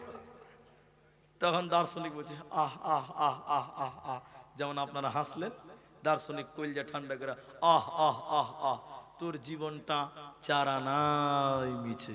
আচ্ছা সবাই বলুন, মানুষের জীবন কয় আনা? 16 আনা। এরা বাপ হয়ে গেছে সব গো, তা বুঝতে পারে না। 16 আনা তো 4 আনা গেল, থাকলো কত? ফের দার্শনিক বলছে মাঝিকে, মাঝি ভূগোল বুঝো? ভূগোল এটা কি খাই না পড়ে দি ভাই? তখন মাঝি আহ আহ আহ আহ আহ আহ খুব হাসলো, হেসে বলছে মাঝি রে, তোর জীবনটা 4 আনা থেকে 8 আনাই মিছে। তাহলে 12 থেকে 8 গেলে কত থাকবে ভাই? আরো 4 থাকবে না 8 থাকবে? 8। 16 থেকে 4 গেলে কত থাকবে? 8। 8 থাকবে। 12 নয় 4, মানে 4 4 দুবার গেল, কত থাকলো? 8। একটু পরে মাঝি আবার বলছে, মাঝি ইতিহাস বুঝো? এবার মাঝি বলছে এবার বুঝে লেছি। বলছে কি বুঝলি? কইছে আমি যখন বিয়ে করেছি নদীর ধারে শ্বশুর বাড়ি, আমার শাশুড়ি মা আমাকে রাজহাঁস খিলিয়েছিল, ওটাই কি ইতিহাস? মাঝি তখন বলছে, দর্শনী বলছে আহ আহ আহ আহ আহ, তোর জীবনটা 12 আনাই মিছে। তাহলে কত থাকলো ভাই? এই করতে করতে নৌকা ফারাক্কা নদীর মাঝখানে চলে গেছে। হঠাৎ নৌকা দুলছে, কেন জানেন? ঝড় উঠেছে, কালো মেঘ আর ঝড়। নৌকা মনে হচ্ছে ইংরেজিতে ডান্স করছেন, মানে ডুববে ডুব অবস্থা। আর বাতাস, ঝড়, নদীর পানি থাই থাই থাই, নৌকা ডুববে ডুব অবস্থা। মাঝি কোন রকম নৌকা চালিয়েছে। দার্শনিক খুব মজা নিয়েছিল, এই নৌকার ড্যান্স দেখে ওর কইলজাখানা গলার কাছে চলেছে ভয়, খুব তো হাসছিল। এবার দার্শনিক মাঝির কানে কানে যেয়ে বলছে, মাঝি নৌকা ডুববে নাকি ভাই? ভয় ঢুকে গেছে। এবার মাঝি জামা গোটাইছে রেং করে, ইতিহাস জানো, আর্টস জানো, সায়েন্স জানো, কমার্স জানো, বিজ্ঞান জানো, ইংরেজি জানো, বাংলা জানো, ভূগোল জানো, এত জানো অত জানো, সাঁতার জানো বাবু? যেই বলেছে সাঁতার জানো বাবু, মাঝি কথা বলতে পারে না, মহিলা টুক করে নৌকাটা ডুবে গেছে। টুক করে নৌকা ডুবে গেছে। মাঝি তো পুরাতন খিলাড়ি, নদীতেই বড় হয়েছে। ও কোন রকম সাঁতার কাটতে কাটতে বাবলার ডালটা ধরেছে। দেখি প্যাসেঞ্জারের খবর নেই, টাকা তো দিলেই না। দেখছে বিনা ভিসা পাসপোর্টে মাল বাংলাদেশ ঢুকছে। যেটা বলছে সেটা শোনেন। দুনিয়াতে আর্টস জানেন, কমার্স জানেন, সায়েন্স জানেন, ভূগোল জানেন, বিজ্ঞান জানেন, ইংরেজি জানেন, বাংলা জানেন, আর কিছু জানেন, যেদিন কিয়ামতের ঝড় উঠবে ফেরেশতারা বলবে মুসলমান কোরআন জানো বাবু। মূর্খ মাঝি সেদিন বলবে আমি কোরআন জানি না। বাবু সেদিন ফেরেশতা বলবে বাবু এখন কেন কাবো? খুব দুনিয়াতে মজা করেছ, খুব মুলবিদের অপমান করেছো, কমিটিকে দুঃখ দিয়েছো যে মাদ্রাসা করে কি হবে, মাদ্রাসায় টাকা খরচা করে কি হবে, মুলবিরা কিছু বুঝে না। কমিটিকে অপমান করেছো, মুলবিদের অপমান করেছো, তালবিলিমদেরকে তো মানুষই মনে করো নাই। খুব দুনিয়াতে আনন্দ করেছো। এবার কিয়ামতের দিন বলবে কোরআন জানো বাবু। যে কোরআন জানবে না ওর বাঁচার উপায় রবে না। এজন্য মুসলমান কোরআন তুমি তেলাওয়াত করতে শিখো, কোরআন তুমি চর্চা করো, কোরআন শোনো, কোরআন পড়ো, কোরআন মানো, কোরআনের পেছনে টাকা খরচা করো, কোরআনের পেছনে সময় ব্যয় করো। টোটাল কোরআন তোমার পক্ষে কিয়ামতের দিন দাঁড় হবে, তোমার কোনো চিন্তা রবে না। বিশ্ব নবী রমজান মাসে হযরতে জিবরাইল আমিনকে নবীজি কোরআন শোনাতেন। জিবরাইল নবীকে কোরআন শোনাতেন, জিবরাইলকে নবী শোনাতেন, জিবরাইল নবীকে শোনাতেন, উভয়ে কোরআন চর্চা করতেন। আজকের মুসলমান রমজান মাসে কোরআন পড়তে পারে না, কোরআন শুনতেও ভালো লাগে না। তারাবিতে মুলবি সাহেব যদি একটু বেশি লম্বা তেলাওয়াত করে তাহলে তো সর্বনাশ। কি বলছেন ঠিক নয়? যদি একটু বেশি হয়, আমাদের মসজিদে প্রত্যেক দিন 8:45-এ এশারের নামাজ, তারাবির নামাজ সব শেষ। নতুন একটা মুলবি সাহেব এসেছে একদিন, নতুন মুলবি, ও কোনোদিন পড়া শোনেন না। যে কয়টা থেকে চালু হয়েছে ওটা তো শুনবেন আগে, শুনেন না। এবার 45 শেষ হয়, একদিন নতুন একটা উস্তাজি, উস্তাজি মানে তালবিলিম, তালবিলিমকে ইমাম সাহেব বলছে এই বাবা তুমি তারাবিটা আজকে পড়াও তো। তারাবি ছাত্র, মাদ্রাসা ছাত্র পেয়েছি, ও কি কম শখ? ও একদম জিভ হইরা তেলাওয়াত করছে। 45-এর জায়গায় 47 বাজে। কয় মিনিট বেড়েছে সবাই বলো? যে 8 রাকাত শেষ, কিছু কিছু লোক ঘড়ির দিকে তাকিয়ে বলছে 47। আচ্ছা আপনারা বলেন নামাজ হবে? এরা কথা বলা হবে? রমজান মাস, আরে 2-1 মিনিট বাড়তেই পারে, কিন্তু কোরআন শুনলে নেকি আছে। কি বলছেন? নাই আলেমদের জিজ্ঞাসা করেন। শুনলেন নবী বললেন তোমরা কি চাও তোমাদের বাড়িতে 3টি গর্ভধারিণী উট তোমাদের বাড়িতে থাকবে? কে কে চাও? বলো বলো, কে কে চাও? সাহাবীরা বলছে হুজুর এই সুযোগ কে ছাড়বে? সবাই তো চাইবে 3টা উট বাড়িতে থাকুক, বাচ্চা দেওয়া উট।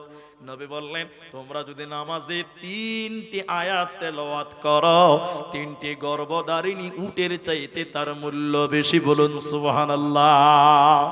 কেউ যদি 10টি আয়াত তেলাওয়াত করে, কেউ যদি 100টি আয়াত তেলাওয়াত করে, ওকে অলস বলে গণ্য করা হবে না। ও অলস নয় যে 1000 আয়াত তেলাওয়াত করবে রে, ওকে পুরস্কার প্রাপ্ত লোকদের সঙ্গে শামিল করা হবে, মানে জান্নাতীদের লোকদের সঙ্গে তুলনা করা হবে। হযরতে তামিম আদ-দারি বর্ণনা করেছেন, বিশ্বনবী বলেছেন কেউ যদি 100 আয়াত কিংবা 1000 আয়াত তেলাওয়াত করে রাতে নামাজের মধ্যে, নবীজি বলছেন সারা রাত নামাজ পড়লে যে নেকি হয় ওই নেকি তার আমল নামাই দেবেন। বলুন সুবহানাল্লাহ। তাহলে কোরআন পড়লে নেকি হবে, চাই নামাজে হোক চাই এমনিতে হোক, কোরআন শুনলেও নেকি হবে। কোরআন শুনে তোমরা বিরক্ত হয়ো না। শেষের বেলায় বলি সবচেয়ে দামি লোককে, সবচেয়ে দামি লোককে যে ইঞ্জিনিয়ার, গবেষক, প্রফেসর, মাস্টার এদেরকে সবচাইতে দামি বলি, ভালো বলি। নবী বলেন খায়রুকুম মান তাআল্লামাল কুরআনা ওয়া আল্লামাহু, সবচাইতে ভালো কে, যে কোরআন শিখে এবং কোরআন শিক্ষা দেয়, এই লোক হলো সবচাইতে ভালো।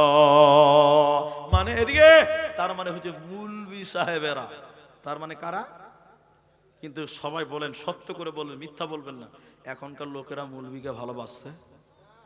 এদিকের লোক বললো, ওদিকের লোক বললো না, মুলবির গিয়ে ভালোবাসছে। জি সত্য করে বলছেন আপনারা, এবার আমাকে বলি, মুলবি যদি রাস্তা দিয়ে হেঁটে যায়, এইদিকে দেখো, মুলবি যদি রাস্তা দিয়ে একটু জোরে হেঁটে যায়, তখন কিছু লোক ঘোঁচা মেরে বলবে মুলি সাহেব দাওয়াত টাওয়াত আছে নাকি, খুব জোরে যে হাঁটছেন, সমস্যা। কি বলছেন, সমস্যা না? আবার মুলবি যদি একটু আস্তে হাঁটে, বলে পরের বাড়ি বেশি খেয়ে লেছেন মনে হয় মুলি সাহেব। তাহলে কি করবে এখন বলেন, মুলবি কি করবে বলেন? ও জোরেও হাঁটতে পারে না, আস্তেও হাঁটতে পারে না, আর মুলবি হয়েছে বড় সমস্যা। আর আল্লাহর নবী বললেন সবচেয়ে ভালো সে যে কোরআন শিখে এবং শিক্ষা দেয়। অথচ আজকের মুসলমান এদেরকে সম্মান দিতে জানে। আপনাদের সাগর দিঘিতে যত মসজিদ আছে, সত্য করে বলেন ইমামদের বেতন কত বলেন? সব রকম আছে, মাশাআল্লাহ, বুঝতে পারলাম। 10,000ও শুনতে পেলাম, কানে এলো। 7,000ও শুনলাম, 5,000ও শুনলাম। 4,000 আছে? 4,000 হিসাব করেন, 30 দিয়ে কয় টাকা করে আসছে দেখেন তো, দিনে কয় টাকা আসছে হিসাব করেন। 133 টাকা না? 133 টাকাতে এখন লেবার পাওয়া যায় ভাই? বলেন আপনাদের দিকে লেবার আছে 133 টাকাতে? মসজিদের মুলবিকে 133 টাকা দিন দিচ্ছে, 24 ঘন্টা থাকবে, আজান দিবে, নামাজ পড়বে, তোর বাপের বিহা পড়াবে, তোর বেটির বিহা পড়াবে, তোর 17 গোষ্ঠীর জানাজা পড়াবে। ঠিক কিনা জোরে বলেন? 133 টাকা গো, 133 টাকা। আল্লাহ, সম্মান কোথায় আছে? অথচ নবী বললেন সবচেয়ে দামি তারা যারা কোরআন শিখে এবং শিক্ষা দেয়। আজকে মানুষ বলছে এই মাদ্রাসায় পড়ে কি হবে? বলবি তো, আপনি মসজিদের ইমামের বেতন 30,000 টাকা করেন, গায়ের সব ছেলে মাদ্রাসায় ভর্তি হয়ে যাবে। ঠিক কিনা জোরে বলেন? মসজিদের ইমামের বেতন 30,000 করেন, দেখবেন কোন ছেলে বাদ নাই, সবাই মাদ্রাসায় ভর্তি হবে, যে গেলেই 30,000 টাকা বেতন। এখন দেখছি যে শালা 4,000 টাকা বেতন, কি হবে? কি হবে? আমরা সম্মান করব যথাযোগ্য, বলুন ইনশাআল্লাহ। একবার বলুন ইনশাআল্লাহ। ঈদের দিন ইমামদের খবর নেবেন, আলেমদের সম্মান করবেন। আরে টাকাতেই সব হয় না, তাদের সঙ্গে অন্তত আচরণটাও ভালো করবেন। ঠিক আছে ভাই? ঠিক কিনা জোরে বলুন। 4,000 টাকা বেতন দেয়, জুমার দিন দিয়ে বলছে মুলি সাহেব পেশাবখানাতে তো গন্ধ কেন? আচ্ছা পেশাবখানাতে গন্ধ আসবে না, তা আতরে সেন ভরাবে, ও তো গন্ধই জায়গা। আল্লাহ তাবারাক ওয়া তাআলা, সাহাবীরা তাই বললেন তাআল্লামনাল ঈমান সুম্মা তাআল্লামনাল কুরআন। আমাদের ঈমানের পরে সর্বপ্রথম যেটা দিয়েছে সেটার নাম কোরআন। প্রত্যেকটা মুসলিমের ঘরে ঘরে জীবনের রন্ধে রন্ধে কোরআনের স্পর্শ থাকা চাই, থাকবে, বলুন ইনশাআল্লাহ। আরেকটা বলবো কথা, ভাই উঠে যান না, আল্লাহর রাস্তায় বসেন, চলে কেন যাবেন? আমি যদি এত দূর থেকে আপনার গ্রামে আসতে পারি আর আপনি আমাকে ছেড়ে চলে যাবেন মানে? আর একটা কথা বলি, আমার পরেও বক্তা আছে, আমার পরেও বক্তা, একদম মানে বিশাল বক্তা। সব চ্যাংরাগুলো শেষ, এবার বুড়াদের খেলা চালু হবে। জি, একদম মাদ্রাসার শিক্ষক, সীতারামপুর মাদ্রাসা বসে আছে বড় মুদাসসির সাহেব, আমার পরে আসবে, উঠিয়ে যেন না। এখন তাইলে বলেন বাংলা, ইংরেজি, ইংলিশ এগুলো দরকার আছে না? বদরের যুদ্ধের ঘটনা শুনেন, বিশ্বনবী 70 জন কাফেরকে সাহাবীরা কেটে জাহান্নামে পাঠালো, আর 70 জনকে নিয়ে মসজিদে নববীতে বেঁধে রেখেছে। ইতিহাসটা শুনেন। সাহাবীদেরকে নবী বললেন, এ সাহাবীরা তোমরা বলো, যাদেরকে মসজিদে বেঁধে রেখেছি এদের বিচার কি করা যায়? ওদের কি বসে বসে খিলাইলে হবে? কি করবে বলো? ওরা যুদ্ধের বন্দী, কাফের কোরআনের বিরুদ্ধে ছিল, কি করব? এক একজন এক একটা কথা বলছে, শোনো। হযরতে ওমর বলেছিলেন, ইয়া রাসূলুল্লাহ, প্রত্যেক কাফেরের হাতে তলোয়ার দেন, নিজের পেটে নিজে তলোয়ার ঢুকিয়ে দিবে, মরে যাক। হযরতে উসমান, হযরতে ওমর অনেকেই কথা বললেন। হযরত আবু বকর বলেছিলেন, ইয়া রাসূলুল্লাহ, এরা সবাই গরীব মানুষ, এদেরকে জরিমানা করা হোক, এরা মুক্তিপণ দিয়ে তারা বিদায় হয়ে যাও। নবীজি বলেছিলেন, হে যুদ্ধের বন্দী কাফেরেরা, তোমরা তোমাদের বাড়ি ঘর খবর পাঠাও, তোমাদের বাড়ির লোকেরা তোমাদের জরিমানা দিয়ে যেন ছাড়িয়ে নিয়ে যায়। কিন্তু অনেকে জরিমানা দিয়ে চলে গেল।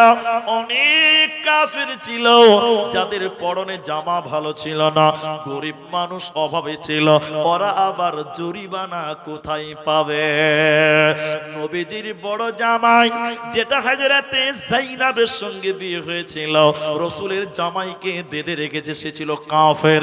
এবার আল্লাহর নবীর বেটি যায়েনাব এই স্বামীকে ছাড়াবার জন্য, নবীজির জামাইকে ছাড়াবার জন্য রাসূলের বেটি তার গলার হার খুলে দিয়েছিল জরিমানা হিসাবে। যে হার টানা হযরতে খাদিজা রাদিয়াল্লাহু আনহার ছিলেন। নবীজি যখন হারটা হাতে পেল, নবীজি হার দেখে টুকরে টুকরে কেঁদেছিলেন আর বলেছিলেন, এটা আমার খাদিজার হার, এটা আমার খাদিজার হার, যে খাদিজা আমাকে কঠিন বিপদের দিন সহযোগিতা করেছিল। সাহাবীরা বলেছিলেন, হুজুর, এই হার কানা বাইতুল মালে জমা করতে হবে না, এটা আপনি নিজস্ব ভাবে ব্যবহার করুন। নবীজি বলেছিলেন, না না না, এটা জরিমানা হিসাবে এসেছে, এটা আমি ব্যক্তিগত ভাবে ব্যবহার করতে পারবো না। অনেক বেঈমান চলে গেল, এখনো কয়েকজন কাফেরকে বেঁধে রেখেছে মসজিদে নববীর খাম্বাতে। এদের জরিমানা দেওয়ার মতন অকাত নাই, এদের কি করা যায়? নবীজি বললেন, এই এই এই এই কাফের বেঈমানেরা, এই কাফের বেঈমানেরা, তোমরা কি করে বাঁচবে বলো? তোমাদের সাথী বন্ধুরা তো চলে গেল, তোমরা যাবে কি করে বলো? নবীজি এবার তাদের বলছে, এই তোমরা কি লেখাপড়া জানো? আচ্ছা, ওরা মুসলমান না কাফের? তো ওরা কি লেখাপড়া করবে? কোরআন বুঝে? হ্যাঁ, ওরা কোরআন জানবে, তাহলে ওটা মুফাসসির ছিল নাকি? ওরা তো কোরআন জানে না, শরীয়ত জানে না, হাদিস জানে না, অথচ বিশ্বনবী তাদেরকে বললেন, তোমাদের তো জরিমানা নাই, আচ্ছা তোমরা কি লেখাপড়া জানো? ওই কাফেররা বললেন, হুজুর জানি লেখাপড়া। নবীজি জরিমানা করছেন, এদিকে এদিকে। নবীজি বললেন, তোমরা আমার সাহাবীদেরকে কিছুদিন লেখাপড়া করিয়ে মুক্তি হয়ে যাও। তাহলে সেটা ছিল দুনিয়াবি শিক্ষা। এই জন্য প্রয়োজনে দুনিয়াবি শিক্ষা করা দরকার আছে। কোরআনের জন্য কি করবেন? অনেক রাত হয়েছে, এই ঘটনাটা খালি শুনেন, একটা ঘটনা শুনেন, কেউ উঠবেন না। আমি পা ধরে বলি, যারা বেটিরা আছেন, বোনেরা আছেন, ভাইরা আছেন, এই ঘটনাটা শুনেন, আপনার ঈমান বাড়বে। বিশ্বনবী অত্যাচারে যখন মক্কা ছেড়ে মদিনা চলে গেল, মক্কাতে একটা ছেলে, ওর নাম ছিল আব্দুল উজ্জা। কি নাম ছিল? উজ্জা। বাবা ছিল না, চাচার কাছে মানুষ হয়েছিল। তার চাচা ছিল বড় লোক, বিশাল পয়সাওয়ালা ছিল। আব্দুল উজ্জা বাপ ছিল না, চাচার মালে সেও বড় লোকই থাকতো। সেই বড় লোক ছিল, সোনা গয়না জমি জায়গার মালিক ছিল। কিন্তু নবীজির ব্যবহার আব্দুল উজ্জার দিলে লেগেছে, ইসলাম ভালো লেগেছে। অপেক্ষা করছে চাচা কখন ইসলাম গ্রহণ করবে, আমি চাচার সঙ্গে ইসলাম গ্রহণ করব। কিন্তু নবীজি যখন মদিনা চলে গেল, আব্দুল উজ্জা আর থাকতে পারল না, চাচাও ইসলাম গ্রহণ করে না। আব্দুল উজ্জা একদিন নবীজির সামনে, আব্দুল উজ্জা একদিন চাচার সামনে দিয়ে বললেন, চাচা যান, আপনি ঈমান আনবেন কি বলেন? আব্দুল উজ্জার চাচা বলছে, না আমি ঈমান আনব না। এবার আব্দুল উজ্জা বলছে, চাচা আমি মদিনা চললাম, আমি নবীজির কাছে ঈমান আনতে চললাম। ভাইরা আমার, মায়েরা আমার, আব্দুল উজ্জার চাচা তখন বলেছিল, ও বেটা ভাতিজা শুনে নাও, তুমি যদি আমার কাছ থেকে চলে যাও, নবীর কাছে যাও, তাহলে তোমাকে আমি যা দিয়েছি সোনা দানা জমি জামা টাকা পয়সা সব কিছু আমাকে ফেরত দিয়ে তোমাকে যেতে হবে, আমার কোনো কিছুই দেব না। এদিকে শুনেন, আব্দুল উজ্জা হাতের ঘড়ি খুঁজতে লাগলো, জমির দলিল দিয়ে দিল, সোনা খুলে দিল, সোনা দিল, চাঁদি দিল, যা ছিল দিয়ে দিল। এবার চলে যাবে। আব্দুল উজ্জার চাচা বলছেন, আব্দুল উজ্জা রে, এগুলোই নয়, তোমার শরীরে যে জামা কাপড় আছে ওই জামাটা আমার টাকার কিনা, তোমার শরীরে যে পায়জামা লুঙ্গি আছে ওটাও আমার টাকা দিয়ে কিনা আছে রে ভাতিজা রে। যদি তুমি ইসলাম গ্রহণ করবে, আমার দেওয়া টাকার চাদর, আমার দেওয়া আমার টাকার লুঙ্গি খুলে দিয়ে যেতে হবে, তোমাকে কিচ্ছু নিয়ে যেতে দেব না। লম্বা ইতিহাস শুনেন। আব্দুল উজ্জা চিন্তিত হয়ে কাঁদতে লাগলেন, উলঙ্গ হব কিনা। মনে মনে ভাবলেন, আল্লাহ তুমি পাক, তুমি পবিত্র, তাই তুমি আমাকেও পবিত্র করতে চাইছো। আব্দুল উজ্জা চিন্তা ভাবনা না করে টান দিয়ে লুঙ্গি খুলে দিল। যুবক ছেলে উলঙ্গ হয়ে গেল, ল্যাংটা হয়ে বিবস্ত্র হয়ে গেল। কাঁদতে কাঁদতে ল্যাংটা হয়ে যুবক ছেলে তার মায়ের দরজায় আওয়াজ করছে। মা যুবক ছেলেকে ল্যাংটা দেখে মুখ ঢেকে চুপ ঢেকে বলছে, বেটা তোমার এই অবস্থা কেন? এবার মা ঘটনা শুনলেন বেটার কাছে। মা বলছে, বেটা আমার কাছে এসেছো কেন? আম্মু জান, এক টুকরা কাপড় দেন, আমি পাছাখানটা ঢেকে নবীজির কাছে মদিনা যাব। আব্দুল উজ্জার মা একটা লুঙ্গি নয় বরং একটা কম্বলকে চিরে দুই টুকরা করলো। এবার দুই টুকরা ওই কম্বলকে আব্দুল উজ্জাকে দিল। আব্দুল উজ্জা এক টুকরাকে গামছার মতন পরে নিল, আর একটা তাওয়ালের মতন শরীরে চাপিয়ে রাতের অন্ধকারে কাঁদতে কাঁদতে মদিনা গেল। বিশ্ব নবী মদিনাতে মসজিদের ভিতরে মাদ্রাসা করেছিলেন। ডিহিবরজে যেমন মাদ্রাসা আছে, শীতেশনগরে যেমন মাদ্রাসা আছে, আল্লাহর নবী মদিনাতে মাদ্রাসা খুলেছিলেন। ছাত্র সাহাবীরা আসহাবে সুফফা, ওই মসজিদের দরজায় আব্দুল উজ্জা রাতের বেলায় কাঁদছে। নবীজি বেরিয়ে, এই তুমি কে? বলে, আমি আব্দুল উজ্জা। তোমার এই অবস্থা কেন? তুমি না বড় লোক ছিলে? আব্দুল উজ্জা কাঁদতে কাঁদতে কাঁদতে কাঁদতে সমস্ত বিবরণ বলল। ইমানের জন্য আপনার কাছে আসার জন্য এই অবস্থা হয়ে গেছে, সব কিছু কেড়ে নিয়েছে। আল্লাহর নবী আব্দুল উজ্জাকে বুকে জড়িয়ে নিয়ে বলেছিল, আব্দুল উজ্জা রে, আজ থেকে তোমার নাম আব্দুল উজ্জা নয়, আজ থেকে তোমার নাম আব্দুল্লাহ। সবাই বলুন, কি নাম? আব্দুল্লাহ। এবার গরিব, এই গরিব হয়ে গেছে, মসজিদে বসে থাকে, কেউ খেতে দিলে খায়, কিন্তু না দিলে না খায়। অথচ সে ছিল একটা বিরাট বড় লোক ছিল। হঠাৎ করে মুতার প্রান্তে লড়াই, জঙ্গে মুতার এলান হয়ে গেল, আর যুদ্ধের ডঙ্কা বেজে গেছে। নবীজি বললেন, যার কাছে যে মাল আছে এনে মসজিদে নববীতে জমা করে দাও। কোরআনকে বাঁচাতে হবে, ইসলামকে বাঁচাতে হবে। আব্দুল উজ্জার ঘটনা শেষ করছি, একটু আমার দিকে দেখেন। এবার সবাই দান করছে, এদিকে এদিকে। কত টাকা দান করলেন? হযরত উমর বললেন, আবু বকর যা দান করবে আমি তাকে দানে আজকে আমি উমর আবু বকরকে হারিয়ে দিব। বলুন সুবহানাল্লাহ। পাল্লাপাল্লি হযরত আবু বকর অনেক দান করলেন। কি দান করলেন? ছোট্ট করে বলি। আবু বকরকে নবী বললেন, আবু বকর তুমি কি দান করলে তুমি বলো। উত্তর শুনেন, এই উত্তরটা শুনেন। আবু বকর বললেন, ইয়া রাসূলুল্লাহ, আল্লাহকে এবং আপনাকে বাড়িতে রেখে আমার বাড়িতে যা কিছু ছিল আমি সব কিছু আপনাকে দিলাম। বলুন সুবহানাল্লাহ। হযরত ওসমান বলেছিলেন, যত লোক যুদ্ধে যাবে অর্ধেক লোকের খরচ আমি একাই বহন করব। আরেকবার বলুন সুবহানাল্লাহ। ওই যে আব্দুল্লাহ বসে আছে, কে? আব্দুল উজ্জা। ও তো কিছু দিতে পারছে না, সবাই দান করছে। ইখালে একবার উঠছে, একবার বসছে, একবার উঠছে, একবার বসছে, পাইচারা করছে, মনে শান্তি নাই। সবাই দান করছে, দান করে অভ্যাস, কিন্তু গরিব হয়ে গেছে, কিছু দিতে পারে না। অনেকক্ষণ মসজিদে দেখলেন দানের দৃশ্য, থাকতে না পীর আব্দুল উজ্জা উরফে আব্দুল্লাহ নবীজির পাঞ্জরে এসে দাঁড়িয়েছে, এদিকে এদিকে দাঁড়িয়েছে। আল্লাহর নবী মাথা হিলিয়ে বলছেন, এই এই আব্দুল্লাহ, তুমি এখানে এসেছো কেন? তুমি এখানে এসেছো কেন? এর মানে জানেন? এই তুমি কেন এসেছো খানো খা? এখানে তো টাকা দেওয়া হচ্ছে, তোমার তো কোনো টাকা নাই, তুমি এলে কেন? আব্দুল্লাহ বলছেন, আল্লাহর নবী গো, সাহাবীরা অনেকে দান করলো, আমি দেখলাম আমি কিছু করতে পারলাম না, মন যেন মানে না, মন যেন থামছে না, তাই আমি এলাম। কি দিবে আব্দুল উজ্জা তুমি বলো? এবার আব্দুল উজ্জা কাঁদতে কাঁদতে বললেন, ইয়া রাসূলুল্লাহ, ইসলামের জন্য, কোরআনের জন্য সমস্ত সাহাবীরা দিলাম, আমি কে দেব? কিছুই নাই।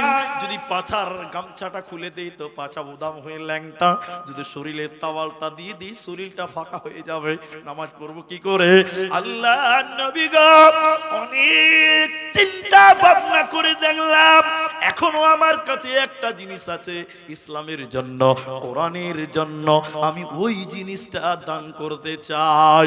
নবী বললেন, কি দিবে? কি দিবে আব্দুল উজ্জা বলো? আব্দুল্লাহ বললেন, আল্লাহর নবী গো, এখনো তো বেঁচে আছি, এখনো তো জান আছে, আমি আমার জান খানা কোরআনের জন্য, ইসলামের জন্য আমি আমার জীবন খানা বিলিয়ে দিতে চাই। নবী গো, আপনি যুদ্ধের জন্য আমার নাম 1 নাম্বার লিখেলেন, জিহাদের ময়দানে আমি আমার জীবন দিয়ে আপনি আমার নামটা লিখেলেন। আল্লাহর নবী আব্দুল্লাহর নাম লিখলেন। সাহাবীরা যুদ্ধে যাচ্ছে, সবাই যুদ্ধে যাচ্ছে, নবীজি দোয়া করতে লাগলেন, বিশ্ব নবী এই যুদ্ধের নেতৃত্ব দেবেন, নবীজির সঙ্গে রয়েছেন, সবার জন্য দোয়া করছেন। আব্দুল্লাহর হাত ঘাড়ে হাত দিয়ে নবী দোয়া করলেন, আল্লাহ আব্দুল্লাহর জন্য দোয়া করি, বেঈমানেরা যেন আব্দুল্লাহর শরীরের রক্ত বার করতে না পারে, বেঈমানদের জন্য আমি হারাম করে দিলাম। আব্দুল উজ্জা কাঁদতে কাঁদতে দাঁড়িয়ে বললেন, নবী আমার, উল্টো দোয়া কেন করছেন? উল্টো দোয়া কেন করছেন? উল্টো দোয়া কেন করছেন? ইসলামের জন্য আমি জীবন দিতে চাই, আপনি উল্টো দোয়া করলেন। নবীজি বললেন, আব্দুল্লাহ রে, ইসলামের জন্য তুমি যা ত্যাগ স্বীকার করেছ, জিহাদের ময়দানে নয় বরং বিছানায় শুয়ে শুয়ে, তোমার যদি নিম্ন জ্বর হয়েও তুমি মারা যাও, আল্লাহ তোমাকে শহীদের মর্যাদা দিবে। বলুন সুবহানাল্লাহ। বেঈমানেরা মারতে পারে না, অথচ কোরআনের জন্য জীবন দেওয়ার জন্য 1 নম্বরে নাম লিখিয়েছিলেন। একবার বলুন নারায়ে তাকবীর। মারতে পারেনি বেঈমানেরা। হঠাৎ করে জ্বর, শেষ পরিণতটা খালি বলছি, হঠাৎ করে জ্বর, তার মানে নবীর দোয়া কবুল হয়ে গেছে। বলুন সুবহানাল্লাহ। কালো জ্বর, কালো জ্বরে বিছানায় ধরে গেল, অন্ধকার রাত, হযরতে আব্দুল্লাহ উরফে আব্দুল উজ্জা এই জ্বরের কারণে তিনি দুনিয়া ছেড়ে ইন্তেকাল করে পৃথিবী থেকে বিদায় হয়ে গেল। এর জানাজাতে কে ইমাম? আব্দুল্লাহর জানাজার ইমামকে স্বয়ং বিশ্ব নবী আব্দুল্লাহর জানাজার ইমাম। এবার একটা মশাল, মশাল বুঝেন তো? মশাল, আগুন ধরিয়েছে, অন্ধকার, কারেন্ট ছিল না। হযরতে বেলালকে বলছে, বেলাল রে, তুমি আলা দেখাও। সাহাবীরা সবাই আব্দুল্লাহকে দাফন করবে, মাটি দেবে। হযরতে বেলাল আলো ধরে আছে, লাইট মানে আগুন, সবাই যাচ্ছে কবর দেওয়ার জন্য। কবরের ভিতর থেকে আওয়াজ বের হচ্ছে, ও নবীর সাহাবীরা, তোমরা তোমাদের ভাই আব্দুল্লাহ আব্দুল উজ্জাকে কষ্ট দিয়ে কবরে নামায় না। কবরের ভিতর থেকে আওয়াজ। হযরত আব্দুল্লাহ ইবনে মাসউদ এবং হযরত বেলাল অবাক হয়ে বললেন, আমাদের গলার আওয়াজটা যেন চিনা চিনা চিনা চিনা মনে হলো। তাড়াতাড়ি কবরের সামনে গিয়ে দাঁড়ালাম। কবরের সামনে দাঁড়িয়ে দেখলাম, এই কবরে নেমেছে কে? এই কবরে লাশ ধরবে কে? এই কবরে লাশ ধরার জন্য নেমেছে কে? আখিরি পয়গম্বর নবী মুহাম্মদুর রাসূলুল্লাহ সাল্লাল্লাহু আলাইহি ওয়াসাল্লাম। তিনি বলতেন, তোমরা তোমাদের ভাই আব্দুল্লাহকে কষ্ট দিয়ে কবরে নামায় না। ইসলামের জন্য সব ত্যাগ করে ল্যাংটা হয়েছে, ইসলামের জন্য, কোরআনের জন্য জীবন দেওয়ার জন্য 1 নম্বরে নাম লিখিয়েছে, তাকে তোমরা কষ্ট দিও না। দাফন কাফন কমপ্লিট হলো। বিশ্ব নবী বলছেন, আল্লাহ আজ সন্ধ্যা পর্যন্ত আব্দুল্লাহর উপরে আমি রাজি ছিলাম, আল্লাহ তুমিও আব্দুল্লাহর প্রতি রাজি হয়ে যাও। সাহাবীরা চিৎকার করে বলেছিলেন আল্লাহ, সাহাবীরা চিৎকার করে বলেছিলেন, রে আব্দুল্লাহ তোর কপাল কত ভালো, তোর জন্য স্বয়ং বিশ্ব নবী দোয়া করলেন, এ কবরে কেন আমরা গেলাম না। যেটা বলতে চাইছিলাম, সাহাবীরা এক একজন ইসলামের জন্য, কোরআনের জন্য সব কিছু দান করেছেন। কে বলেছেন অর্ধেক খরচ, কে সব কিছু দিয়েছে, কেউ সম্পত্তির 3 ভাগ দিয়েছে, কেউ 2 ভাগ দিয়েছে, কেউ 1 ভাগ দিয়েছে। স্বয়ং আবু বকর সব দিয়েছিলেন। সাহাবীদের কেউ কেউ নিজের জীবন খানটা ইসলামের জন্য বিলিয়েছে। নারায়ে তাকবীর। ভাইজান অনেক কথা, অনেক কথা। সাহাবীরা কোরআনের জন্য নিজের জানকে পরোয়া করেনি, নিজের জানকে তাওয়াক্কা করেনি, জীবন পর্যন্ত তাজা রক্ত দিয়ে ইসলামের পতাকাকে উত্তোলন করেছেন। বলুন সুবহানাল্লাহ। আজকে যারা এই দিহি বরজের মাদ্রাসার মাঠে এখন বসে আছেন, এখন ঘুরিতে বাজে রাত 2টা বেজে, এখন ঘুরিতে 2টা বেজে 17 মিনিট, 1.5 ঘন্টা পার হয়ে গেল। এখন যারা এই মাঠে বসে আছেন, আপনাদের ভিতরেও আব্দুল্লাহর মতন, আব্দুল উজ্জার মতন, আবু বকরের মতন, উমারের মতন, উসমানের মতন ঈমান আছে। আছে না নাই? আছে না ভাই? এই জন্য আপনাদেরকে বলবো, মাত্র আধা ঘন্টা, মাত্র আধা ঘন্টা, মাত্র আধা ঘন্টা আমরা যারা বসে আছি, আর কে উঠবো না বলুন ইনশাআল্লাহ। একটু ইনশাআল্লাহ বলেন আপনারা। একবার হাত তুলেন দেখি, আল্লাহকে দেখান। সবাই নামাইছে কেন গো? হাত তুলেন একবার, বলুন নারায়ে তাকবীর। আধা ঘন্টা আগে কেউ উঠবো না বলুন ইনশাআল্লাহ। আমাদের দিলেও সাহাবীওয়ালা রক্ত, সাহাবীওয়ালা ঈমান আমাদের ভিতরেও আছে। জি বলুন, আছে না নাই? আছে। তাই আমি এই আধা ঘন্টার মধ্যে দোয়া করব এবং পরবর্তী